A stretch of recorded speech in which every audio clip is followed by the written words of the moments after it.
Okay, this is the easy way to prove the stator on this 125 Polestar full card. Is this which is the same as uh, the mini Jeep, the 125? They are exactly the same engines, the same everything.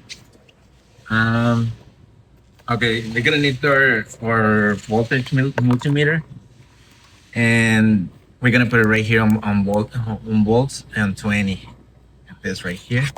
We need to turn it on. We have to make sure everything which shows right here, it's more than 12 and 1230. It has to reach almost 14 or 13.40 something to 14. That's the right voltage. This one is in good condition, so let's see what's up.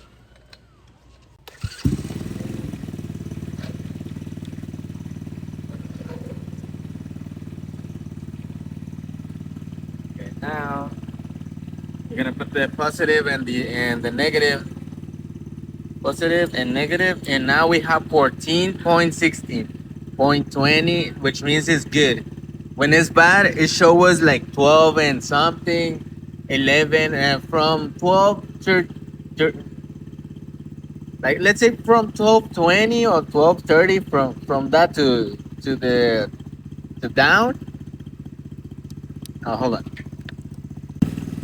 Yeah, if it's less than 12:30 or 12:40, that means it's not good enough to have more or battery full charger. So we're gonna have problems later. Another way to try it, because this one controls a little bit of stuff. If we don't have spark on our engine, we can pull this cap right here, this little what's it called? I forget.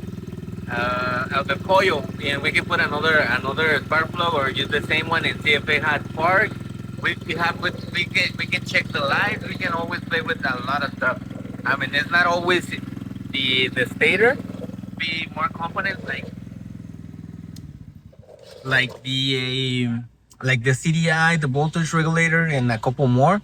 The most of I think that this is the best way to know if it's in good condition or not. We just have to check the voltage and everything, and that's it.